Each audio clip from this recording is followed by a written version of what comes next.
Hello again, and welcome to Pixel Perfection. I hope you're having a happy Halloween, and since it's the last day of spooky season, I figured I'd treat you all to a little double feature of sorts. So let's dive right in. As you can see, one of my favorite games to play at this time of year is the original Castlevania on NES. It's a fairly difficult game if you don't have the levels memorized, but hey, I enjoy a good challenge. While I love the Metroidvania-style entries in the series, especially Symphony of the Night, part of me wishes Konami would just release another tough-as-nails side-scroller.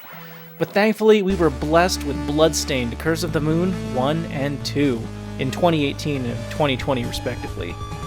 Released as spin-off titles to the now-famous Kickstarter game Bloodstained Ritual of the Night, both games are spiritual successors to the NES Castlevania games. And just like their 8-bit predecessors, the Curse of the Moon games belong right at home on a CRT display, since both games have a vertical resolution of 240 pixels, or 240p. Ugh, I could just stare at those scan lines for hours. Anyway, if you're interested in trying this out for yourself, here are the setup instructions for both games. Otherwise, skip to the end for some commentary-free gameplay. As with most low-resolution pixel games, you need to install CRT EmuDriver on your PC. So if you're not familiar with this, please check out my previous video on Shovel Knight. It goes into way more detail and has all the links you need to install this. And conveniently enough, Curse of the Moon has the same native resolution as Shovel Knight, 400 by 240 pixels.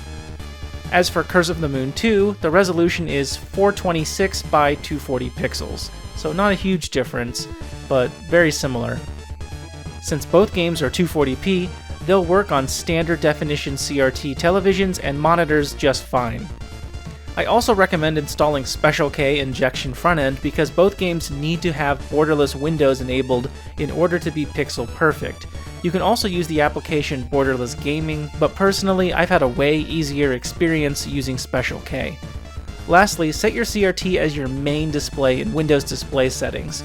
For whatever reason, the in-game window for Curse of the Moon likes to jump back to my regular PC monitor, so I usually end up disconnecting all of my displays except my CRT in this case. Just be careful though, because navigating Windows in 240p it's not easy. So there you have it, Bloodstained, Curse of the Moon, looking like it just came out for the NES. As always, thanks for stopping by, and let me know what you think in the comments below. Other than that, if you skipped ahead, welcome to the commentary-free gameplay, courtesy of yours truly.